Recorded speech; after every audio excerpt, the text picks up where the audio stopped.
If you don't have that experience, your brain will just break. I mean, your brain will be like, this is so dumb. Why is it like this? And that's the wrong question. The amount of startup entrepreneurs I've talked to who think they are going to fix the broken government procurement system, first of all, no, you will not. Use your brain power elsewhere. You have to operate within the confines of the system. Thousands of companies show up to sell their technology to the U.S. Department of Defense each year. But so few will transition from proof of concept to true production across the valley of death. The select few who do, their stories are rarely told. Until now. I'm Noah Scheinbaum, and this is Crossing the Valley. goTenna is a mesh networking solution that allows people to communicate in austere and communications denied environments. The service allows users to build, own, and trust their own networks. The company was founded in 2012 and sold over 150,000 units commercially after Hurricane Sandy, before pivoting to focus on the federal market. Today, they support over 350 agencies in mission-critical operations around the world. goTenna's CEO is Ari Schuler, who took over in 2021 with a lot of relevant experience. He spent a decade working in startups and technology companies and nearly a decade in federal service at the Department of Homeland Security and Customs and Border Protection. In fact, he created and led the CBP innovation team. In this episode, we discuss goTenna's early wins, the company's trajectory, and how Ari says startups can pass the test to earn business with the federal government. Let's dive in. All right. Ari Schuler, CEO of goTenna, a fascinating company building mesh networking solutions focused on the defense and the federal markets. Ari, thank you so much for being with us here today. Awesome to be here. Thanks for having me. Ari, you are a perfect guest for this podcast because you've sat on both sides of this divide. You've been in procurement inside the government. You've sat in source selection at the pretty high levels at Customs and Border Protection, Department of Homeland Security, and now you're selling from the outside in. Let's start with the time in the government and tell us a little bit about what the procurement process taught you about how to sell from the outside. Yeah, absolutely. And, so my career actually started, the first decade was in the outside of the government side too. And I actually was doing SIBRs back in the 2000s, I think before anyone else was. And I was really struck by the value of non-dilutive funding driving a startup forward, which is a big part of why I wanted to go into the government. And so I did understand what it was like to have to, sing for your supper. And I think that actually made me really good on the inside because I could come with that perception of what it's like, to be with industry versus government. But I think that's actually why, more than anything else, some of these rotation programs you see being stood up in different agencies are so important. Because a lot of times what you have is because no one sat in each other's shoes. And so it's really easy if you've only ever worked for the government and your paycheck is assured to think, oh, these, sales guys are super slimy. When you're on sales, you're trying to support a company. If you're not successful, people lose their jobs, right? So that creates a certain hunger that can be misinterpreted. Now, there's plenty of slimy salespeople, let's be really clear. And there's plenty of government people who, could work a little harder. But I think crossing that divide is really important. But that said, I think the government is genuinely, and I truly believe this, trying to do right. I think the challenges you run into, and you've probably had this said before in your podcast, is technology is moving so quickly. Having those processes catch up to reality is where you get a lot of the mismatch. So, some of the things like I did were some really big IT contracts, for example. Those were tough because you're in real time going out, trying to get this requirement filled. And there's really only 3 companies who can do it anyway. And they've kind of found their niche. So, at this point, you're just trying to do right by the taxpayer and get the best of the bunch to go. When I was doing smaller OTAs and things like that, engaging with the startup community, then you were really more engaging with the cutting edge, but you were often working further up in the funnel where innovation could still happen and it wasn't a services contract. I think the biggest lesson I've learned throughout my 2-decade career is really think about the other side and what they need, and don't just boil it down to, oh, this industry company is greedy, or, oh, this procurement person's an idiot, because it's never that simple. Think about the other side, or empathy, is probably one of the key themes that we come back to again and again on this podcast, because no matter where you've sat, the ability to inhabit the mindset of another person or the other person on the other side of the table is what separates the great, successful entrepreneurs, leaders, and companies from those who leave the market, right? So I think it's a great place to start. And you've had that experience in spades. So on the inside, I mean, you weren't just executing programs and projects. You were kind of in this or created the CBP innovation team. Tell us what that was and why it was needed at the moment in time you were there. Yeah, so I got really excited, was really lucky and grateful to the commissioner at the time, Kevin McAleenan, for giving me a lot of authority, probably more than I would have trusted me with. But, right now, at that time, DIU 2.0 was being rebooted by Raj Shah. And I was looking at it. I'd worked with the DoD in the past of my career and obviously at DHS as well. And the DoD was really good at giving companies a lot of money, which is kind of awesome, right? Startups want those big contracts, but they were typically R&D contracts and not procurement contracts. And it's changed a bit, but in general, your multiple on actually selling stuff is much higher than services, right? So what startups really needed was someone who would get their stuff working quickly. And what we set out to do at the CBP innovation team is we knew we didn't have the money and never would of DoD, but we thought we could be the best first mover. And I think we did that. And I think to this day, that team, dollar for dollar, is one of the best transition offices in the entire US government. I am biased. I did create it. But when you look at the companies they've transitioned and that consistent speed to transition, which, we had multiple companies from first meeting to procurement O&M, 12 months. That's fast for any enterprise. For government, that's lightning fast. And so the key we had there, though, and again, I think this is something you're seeing other agencies start to do, is we had really good access to end users. Our goal was, how do we, back to empathy, right? Because everyone's so busy in every job, and you even see this in the DoD and DHS and whatever, headquarters to the field. There needs to be more empathy there, like the frontline, man or woman who's on the tip of the spear to the procurement officer to the program manager. We really stitched together there. And the net result was that the people who need technology to keep them safe were getting it quicker. Startups were getting a really great first validator, including some big ones like Anduril. You go to CBP first, you go to SOCOM second, and then you go to everyone else third. That actually is a really great playbook. And I think it's reflective of, places like CBP and SOCOM being really quick movers. And then that lowers the risk for everyone else to then adopt the technology. And I think that's a win. That's not a knock on everyone else. Your innovators are innovating, and then everyone else is adopting what works from that. That's awesome. If other government agencies, because we have entrepreneurs listen to the show, we have investors who listen. We also have folks in the government who say, "Hey, I've created this really cool thing. We've done this cool science experiment. I want everybody else to benefit from it." If folks wanted to learn from the CBP experience, from your experience, Ari, what are the 2 or 3 things, or the 1 or 2 things that you guys industry did? Hat on or government hat? Government hat. Time in the building. What made this work? In the building, this was actually really simple, and people ask us all the time. And actually, funny story, if you look at DIU and how they were stood up, the original DIU, Michael Brown and Josh Steinman, who's now CEO of Galvanic, awesome guy. I don't know if you've had him on, you should have him on. They had the exact same formula. And what we did was we had really good top cover. In their case, it was, I believe, Deputy Secretary of Defense Bob Work. In my case, it was Commissioner Kevin McAleenan.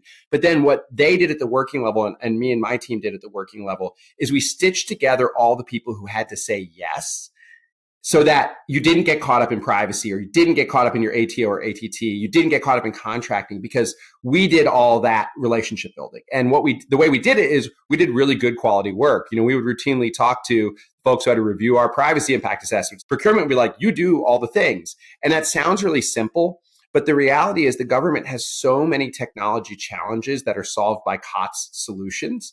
I go out and demo goTenna. It always works. It's awesome, right? Like, that's the easy part. It's all the other stuff after that's the real work. And so whether you're on the inside, to your point, what would I tell people who want to stand up an innovation cell? Find all the friction points in your organization, your agency, go stitch them together, go get that top cover to get people to yes. Doesn't mean like you get to do whatever you want. Like, you have to do quality work, but pull it together to give startups a seamless experience so that they can focus on interacting with your operators and getting them what they need and getting those real cycles in. And then if it works, transition it to program of record. Absolutely. We're heading there. It's great. I think that's foreshadowing is what the kids call that. That's awesome. Let me foot stomp, because what I heard you talk about was sweating the small stuff and sweating the non-sexy stuff. And it's not about backing up a Brinks truck to the biggest name VC-backed startup you can find just to say you're working with them.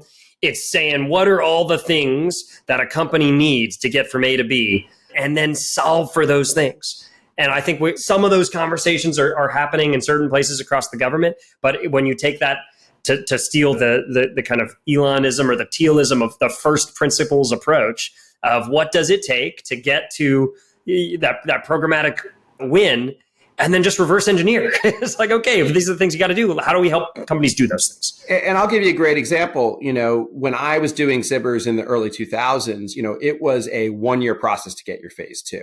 When we did our first phase 2 at goTenna with AppWorks, and it was like a 30-day process, my first reaction, because I knew they were doing great work because I was in the government side and we were piggybacking on their stuff with phase 3s and doing great work like that. But can we curse on this podcast or no? You let it rip. Oh, okay, cool. Literally my reaction was, holy shit. I was like, they made this pain go away. Now, there's a lot more you have to do, more pain to be mitigated. But like, that was my first thought going back to industry and back into this world, is like, it may have taken 2 decades, and I mean that positively, but like, we have made this work and we've done it in a way that's legal. I'm sure many people had to bless that to make it happen, but I was like, this is a good step forward. And I was really excited.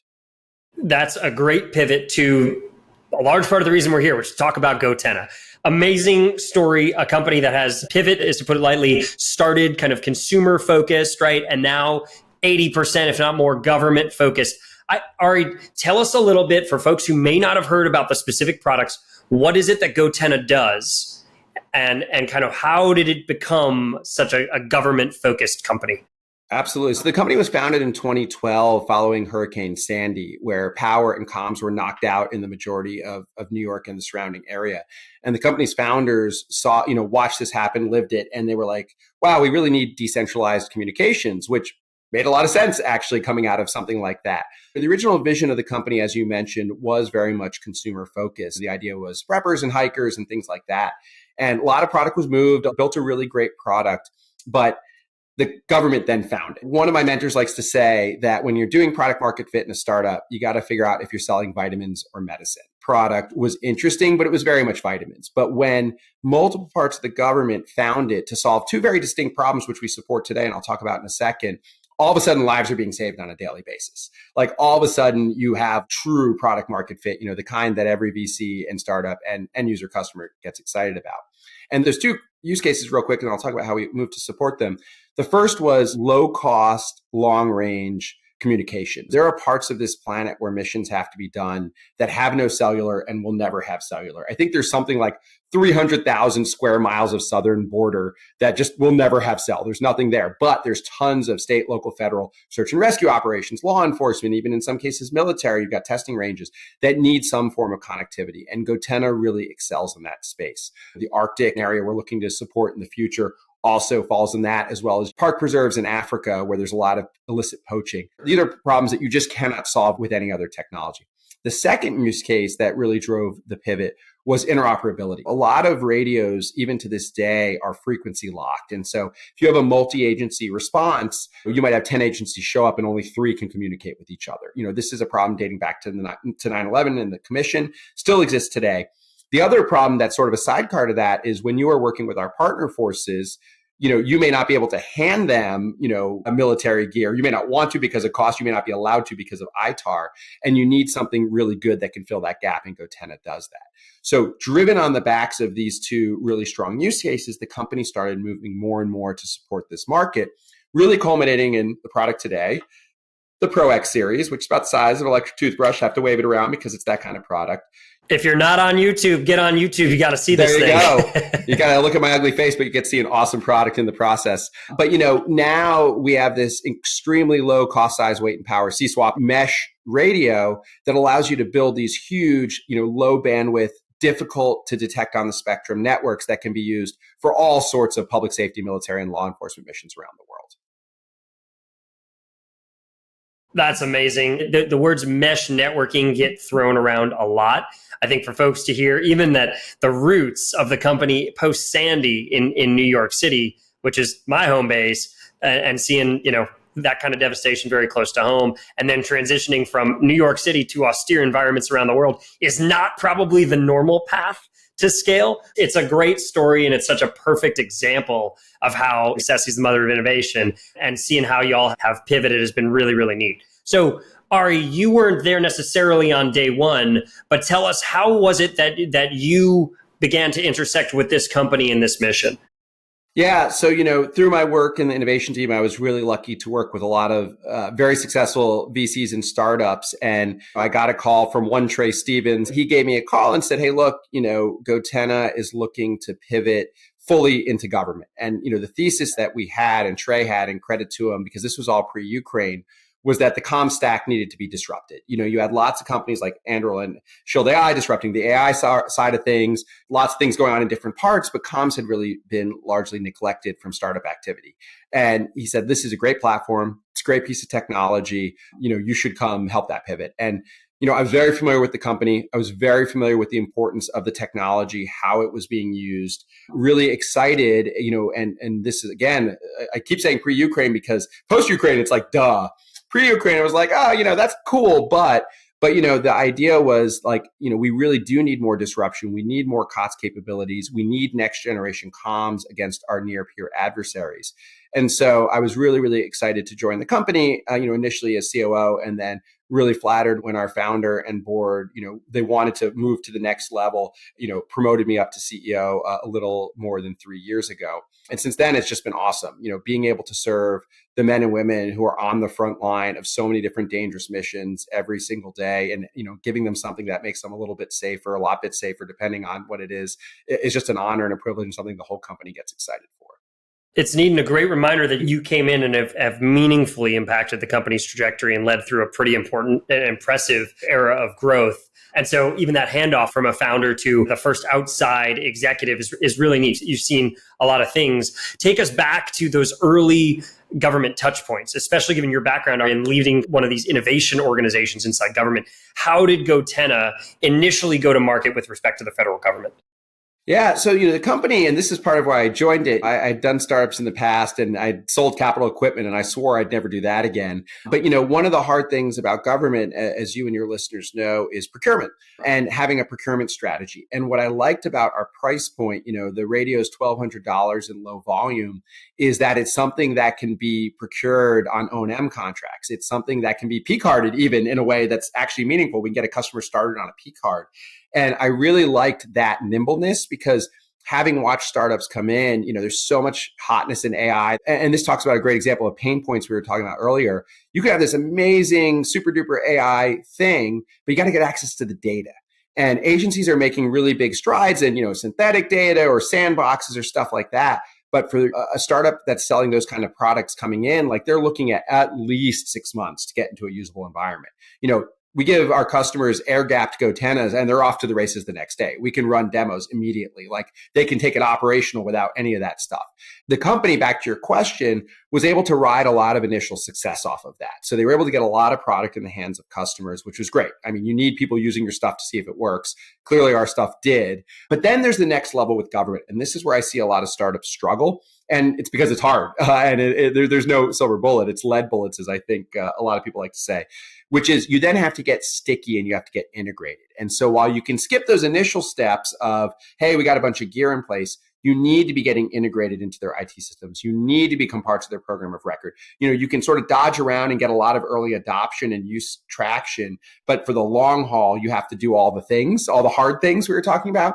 And that's where, candidly, I think part of why I was brought in was the company was really good at the first part, getting really good bottoms up, support, but getting that middle level, getting that top level to start to buy in, and then further adopting the company to be able to suit that. And that's where I was talking about earlier, you can have dual use tech, but it's hard to be dual focus. A lot of VCs, and we're really lucky. We have awesome investors, too many awesome ones to name. I don't want to leave anyone out, but most importantly, our boardroom understands this market really well.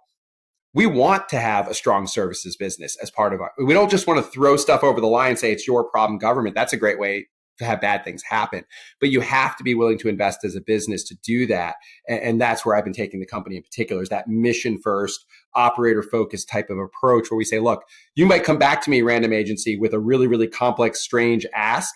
And I'm going to tell you, I will do it. But even if you're only going to make 100, but your use case and mission is really important to me, let's find a way to get to yes, instead of me saying, take a hike. I'm only selling you in quantities of 1,000, which I have seen startups do. Yeah, I know it is a balance between ticket size being kind of quote unquote worth the while, or allow them to invest the time and energy, and just wanting to serve customers early on. I think when you look at the great companies that have been built in this space, obviously Palantir being the first of them, these are companies that sat side by side with users at low or no cost for years iterating rapidly on their product. And so and yes, that does require a business model that can make that work, whether that is venture funding or angel investment or some sort of capital smoothing or a robust commercial business that allows you to invest in the defense industry or the defense market. But you can't shortchange that user discovery period. And it's not just, though, to your point of capital, it's also a willingness to understand that's how this market works. This is not B2C. This is not even B2B, right? Like, you're going to do weird stuff here. Like, that just is not from those worlds. And that's how it is. We were joking earlier, right? Like, pass the test, don't fight the test, right? And this is a thing where they come back and they're like, hey, we want to integrate you and it's in COBOL.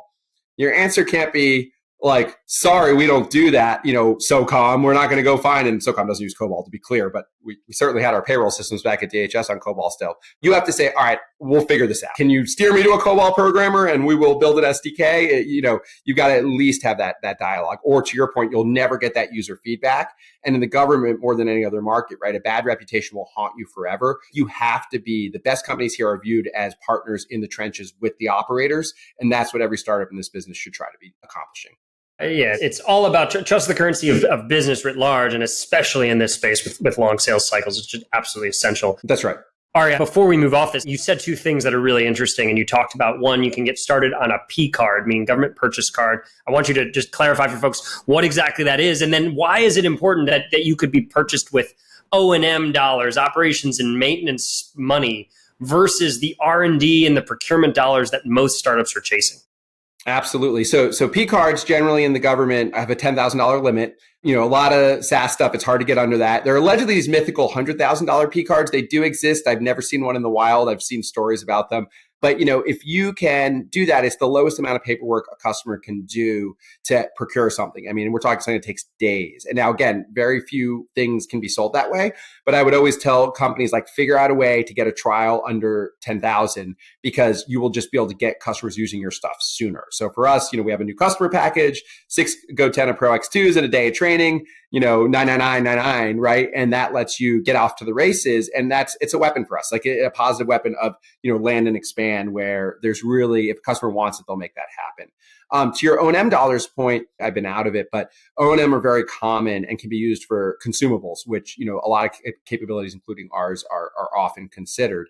And that gives you the ability, as we just noted, there's a little more flexible procurement mechanisms. More agencies have it. That can be individual unit funds are typically in the O&M flavor. So you're able to engage directly with an operator who might have an immediate mission need, and they can buy your stuff right away, whether it's at that $10,000 or higher in some cases limit. And that, again, when you talk about a startup, the biggest thing besides money is getting real user feedback, which we just talked about. And, figuring out how to make that happen in the government procurement system as quick as possible.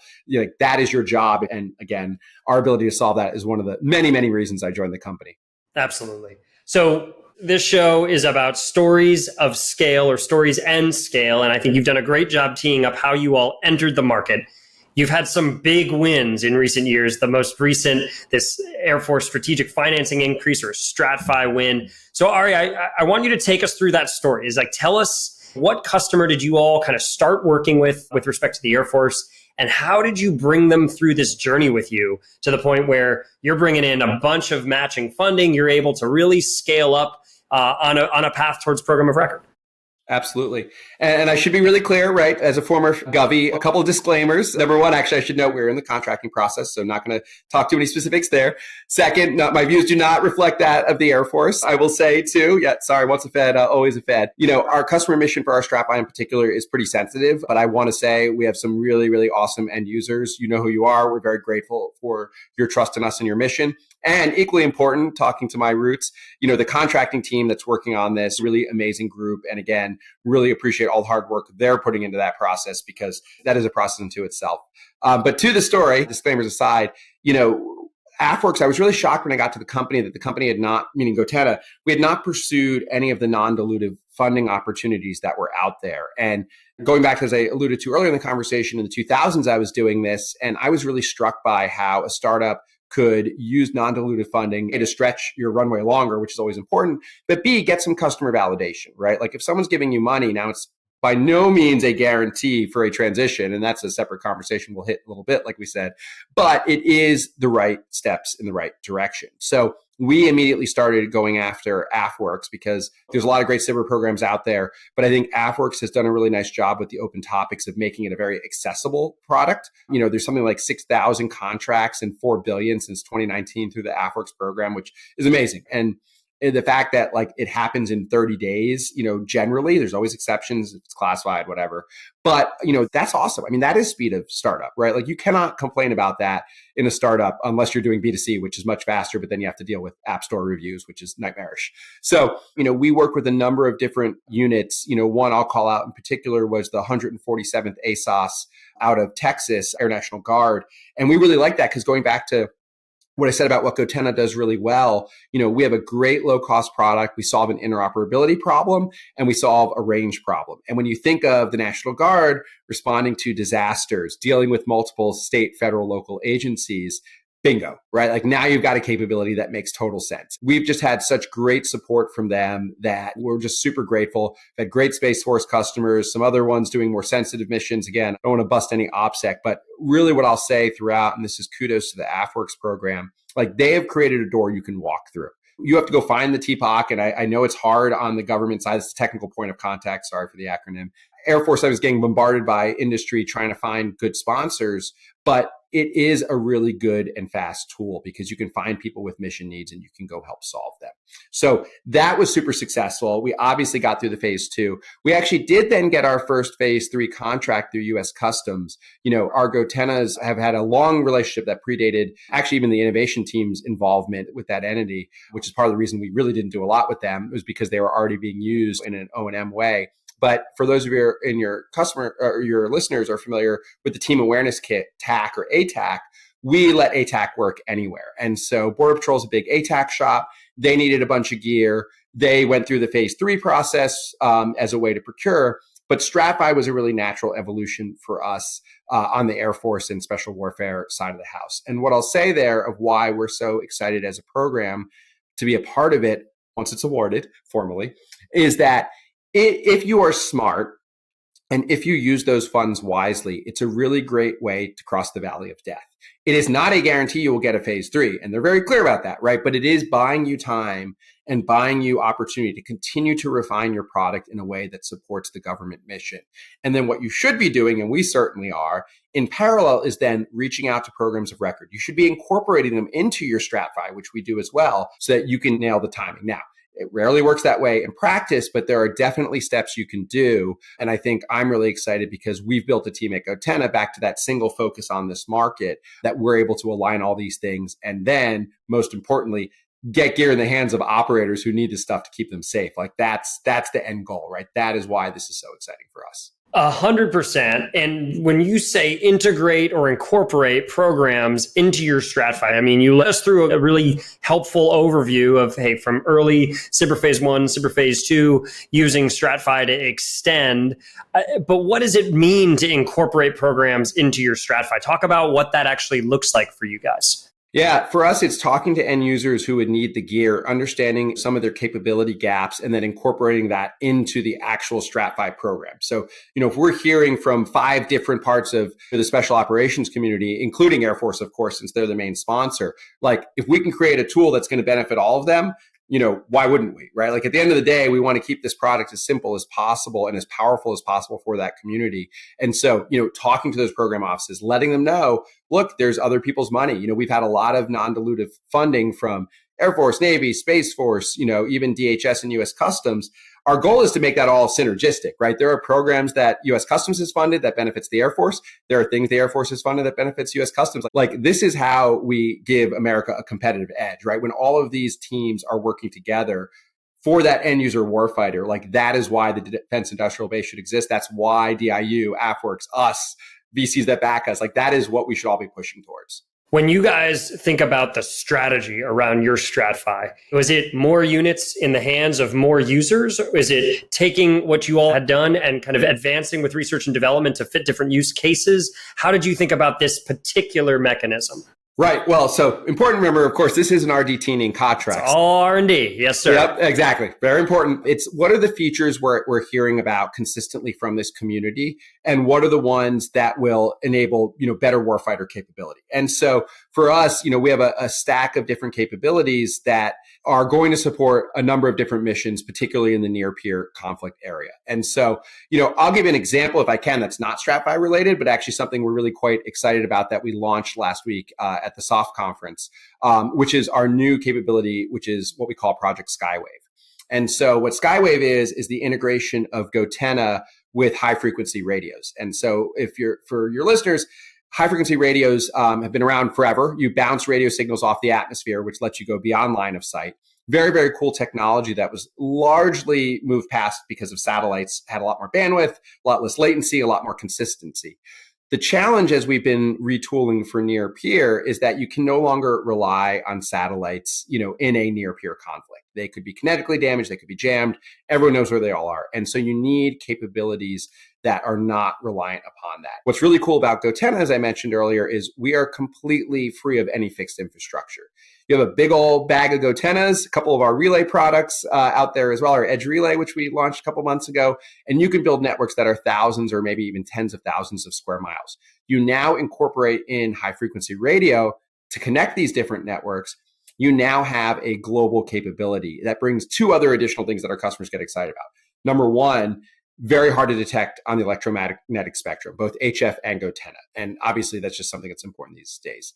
Two, no OpEx costs. No entity, and the government in particular, likes paying recurring costs. They have to, your Microsoft Office licenses, your cell bills, whatever. But if you can go to them with a capability that is not going to bring that OpEx tail, that differentiates your product. And so I'm giving this story in the context of Strat. This is something that a lot of different operators, ranging from state police all the way up to tier 1 special forces units, have said we want.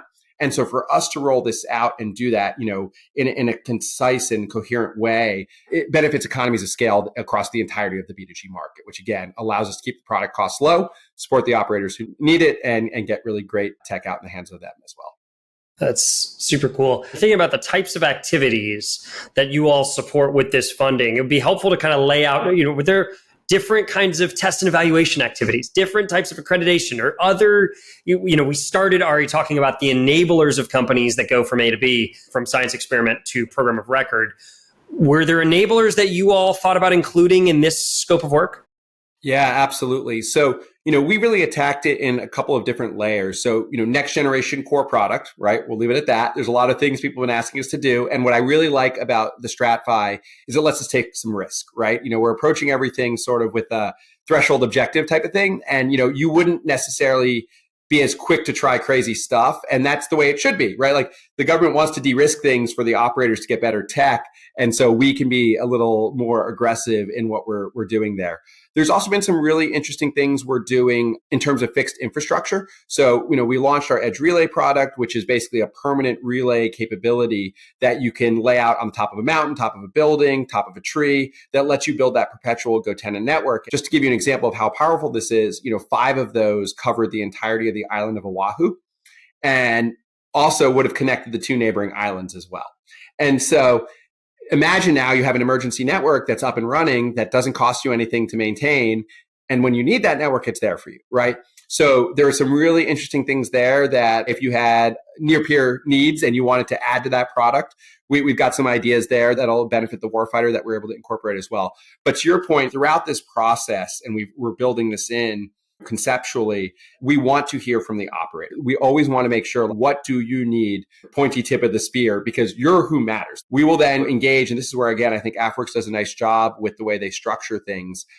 We will pull that all together, and then we will make sure that all of the parties agree this is what's best. And I think that goes back to those pain points and that friction. Like, you have to make sure everyone's on the same page. And I think the AFWERX mechanism does a really good job of aligning things, because they're using those AFWERX dollars, and they're also making sure that AFWERX is getting their bang for the buck because of the matching system they have set up. So I think all in, it just ends up being a good way to ensure you have checks and balances, but get really, really capable product at the end. And again, the reality is this is a complicated market, and you want to make sure that, all stakeholders have a say and you're using taxpayer dollars wisely. No, I love it. Part of the value here is that folks who may not have the same grounding in bureaucratic education as you do are getting to benefit from your knowledge. So I appreciate you being so transparent and sharing it. as this contract comes through and you get on record. I'm curious what the team side of this look like. How do you think about building a team? You've gone from kind of 0 to 1 in the government market, and now it's how do we go from 1 to recurring 1 or to 10, right? That programmatic side. How do y'all think about building the internal pieces to make that happen? It's a really interesting question because we talk about this a lot in that you want to make sure that your startup is geared for the long term. And I think one of the challenges, and this is, I'm going to get spicy on the VC side now, is that I think what success looks like in the government and B2G is different than what VCs typically look for. I've been talking to a lot of thought leaders in this space. I won't name names because I don't know if I have their permission, but you need to focus on singles and doubles and not home runs and grand slams, which is a little different. It's more of a PE playbook than a VC playbook. And so we look at this as gearing ourselves up for the long run. I think we're going to be a home run or grand slam, to be clear, but you have to build your startup to look much leaner and be, as close to cost neutral as you can. Because look, this market's hard. We just went through the worst CR in, I think, 11 or 12 years. I had to put it as a bullet in our board deck. And candidly, I think we could see that again next year. And so when you're building your startup, back to why StratFi matters, and we look at the size of this potential award, this is a building block we can build our company around from a tech side. And so the way we're looking at this is, no, we're not going to go hire 50 people and do it as fast as possible. We're going to build this to make sure our company is around to cross that valley of death while we start to add more continual program of record revenue and more stability in what's inherently, I think, can be a very unforgiving market if you slip up. It's been a little different the past 2 years. And so I think startups in this market have to be really careful in managing their burn, because the reality is you have a long go-to-market cycle. You got to build a really compelling product. And if you are just burning cash along the way, and this current round of interest in defense tech goes away, you could find yourself, a lot of this market tends to be M&A. And so you have to look at who could acquire you. And a lot of times those are EBITDA-driven entities. They're not necessarily top-line revenue entities. And so you really have to think about this from the start. And I really hope that all the great entrepreneurs I see going into the space right now, and I'm excited to see so many brains attacking the nerdy government problems because they never used to. I'm really excited for all the VC inflows that are happening right now, big funds being raised around defense, making sure that this crop of startups is designed to win and is not playing by old playbooks. Because and I don't think this will happen, but I do want to put it out there, if a lot of money goes into startups, you have a bunch of high burn, maybe high revenue companies that cannot be acquired by anyone, they're going to end up running out of money and they're going to collapse. And then everyone's going to say, see, government's a bad customer because our high burn companies couldn't be acquired, which is the wrong takeaway, right? So there's a lot of great thought leaders working on, but it needs to be solved, because if we want to be competitive as a nation and maintain our status and our competitive edge, we've got to solve this problem. And it requires all parties. Governments have to be better at buying stuff. VCs have to be better at investing and advising their startups accordingly. And startups have to build understanding this is not B2B or B2C.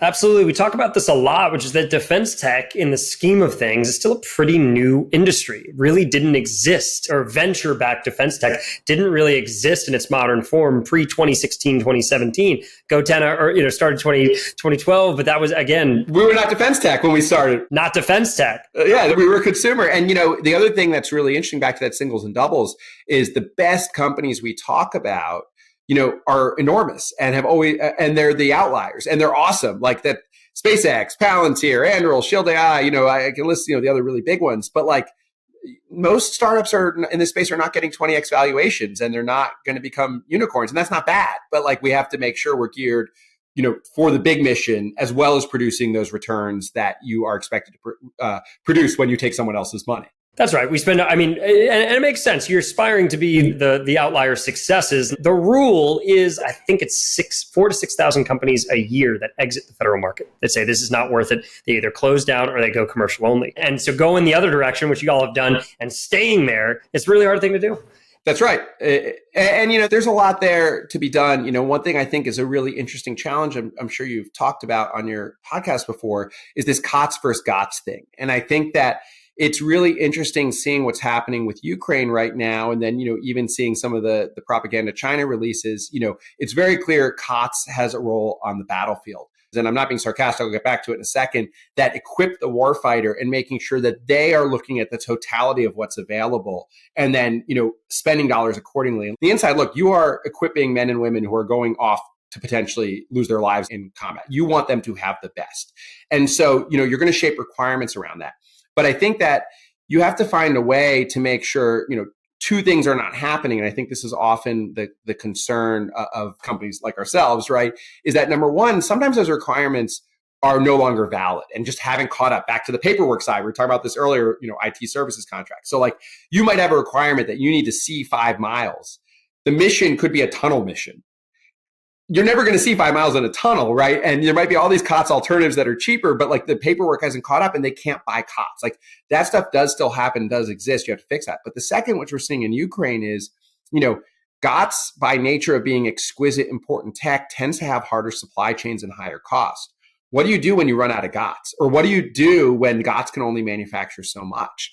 And the answer is not always COTS, but I think the answer is a blend of the two, saying, look, we have X dollars. This is the supply chain. We've got to be geared up for a long conflict. How do we mix these two together to have the best operational outcome? And I think people say the things, and I know all the reasons on the inside, it's hard to do the things. But like this is one of the biggest gripes you hear repeatedly from industry, and I don't think it's wrong. And I don't think anyone's doing anything untoward. I think it's just catching up to the new reality that you do have a strong COTS base. The blend is the answer. You can't just say, oh, you don't ever need a prime again. It's all startups. No, that's wrong too. It's finding a way to do the right thing by the operator and by the taxpayer because, wars are fought on the front line and they're won on logistics and you got to do both. You're packing a ton of wisdom into a time that's growing increasingly short, Ari. So as we kind of enter the final few minutes here with you, from where you are today to where you want to be, what are the biggest obstacles that you're facing at goTenna? Yeah, good one. I don't think our obstacles are any harder than anyone else's in this space. But I think it's just having that runway, having that capital, having that time to execute. Even the fastest moving startups took 5 to 7 years to really hit where they are, right? We've been going through some of the hardest superlatives of any startup. You had the worst venture market of 15 years, 2 years ago. You had the worst CR we just lived through. These are not conducive to growing any startup, let alone a defense startup. And so I worry more about the macro, but what I always tell the team is we focus on the micro, we execute, and that's all you can do, right? Like you just have to keep knocking down your 5-meter targets as a company, get your StratFi on contract from selection to contract, keep operators happy, make sure the tech's working in the field. You just keep doing those things and everything else makes itself right.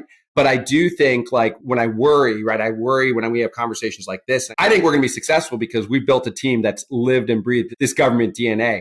I far more worry, like I said, that whatever call it $1 billion of new VC that's going into defense right now doesn't produce results. And then that this market just becomes a wasteland. Like I worry far more for the country than I do goTenna because I think we have both the tech and the team.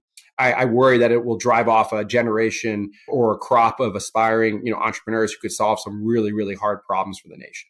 I think we talk about a lot, which is we're just one collapse, one big venture actual zero from this interest leaving, from the capital drying up. And I think enough people seem to be acknowledging that right now that maybe we get ahead of it a little bit. It doesn't necessarily mean it's going to not happen, but maybe some more folks are baking it in. If you were talking to some of these entrepreneurs who are coming in, part of what a robust ecosystem requires is the ability to onboard outsiders. It can't just be an insider's game. So if you think about an outsider who comes in, who likes the mission, wants to work on hard problems with great people on dynamic teams in these exciting environments, what sort of advice do you give to somebody who hasn't had the career you had before, who hasn't worked in the space? Find someone who has immediately and trust them. And I'm serious because, we talk about this all the time, is that this is such a hard space to operate. And so you've got to find a co-founder who's done it and has a track record of success. The government is so different, like we've talked about throughout this conversation, and I'm sure on your podcast, that if you don't have that experience, your brain will just break. I mean, your brain will be like, this is so dumb. Why is it like this? And that's the wrong question. Like the amount of startup entrepreneurs I've talked to who think they are going to fix the broken government procurement system. I'm like, you're fixing, first of all, no, you will not. Use your brain power elsewhere. 2, you are not going to fix it. Like you have to operate within the confines of the system. Yes, it has a lot of problems, but we also have a lot of data points at this point. There's been, SpaceX had to do some very aggressive tactics to get to work. Palantir did similar things. The playbook's there now. You kind kind of can look at what these companies have done and figure out if you as a founder or entrepreneur have the stomach for this. And if you think that this mission is important enough to you, if you think that like you're ready to take it on, then you should stay in the space, but go find someone who knows what they're doing. Go do B2B or B2C. Like seriously, like, cause I just don't want good people burning out of this market. I'd rather you go be really, really successful, make a bunch of money, not have to work, and then come back to this market and help us in 5 to 10 years when we've got a thriving and robust defense industrial base. Got to know the game you're playing. That's awesome. You do. Consumer terrifies me. Like I like government. 1-star app reviews. Just no. I'd rather deal with all the challenges of government. Yeah, government doesn't judge your work. People judge your work. They do. They absolutely do. But nothing is like an angry social media mob. You're not going to get that from the U.S. government. Thank God. That's right. Ari, I think that's a great place to leave it. If folks want to learn more, they want to follow along with goTenna, maybe they want to work with goTenna, what's the best play? Where should they find you? They should come to goTenna.com, see all the great capabilities we have. I'd love to give everyone a spicy follow, but I am not on the socials except for LinkedIn, which is probably for the best for everyone. But yeah, come to goTenna.com, check out what we got. We got some good stuff there. We do have a social media presence, but I think most of your listeners probably want to see the stuff in action, and that's on the website. Amazing. Ari Schuler, CEO of goTenna, thank you so much for being with us today. And thank you all for joining us. We'll see you next time.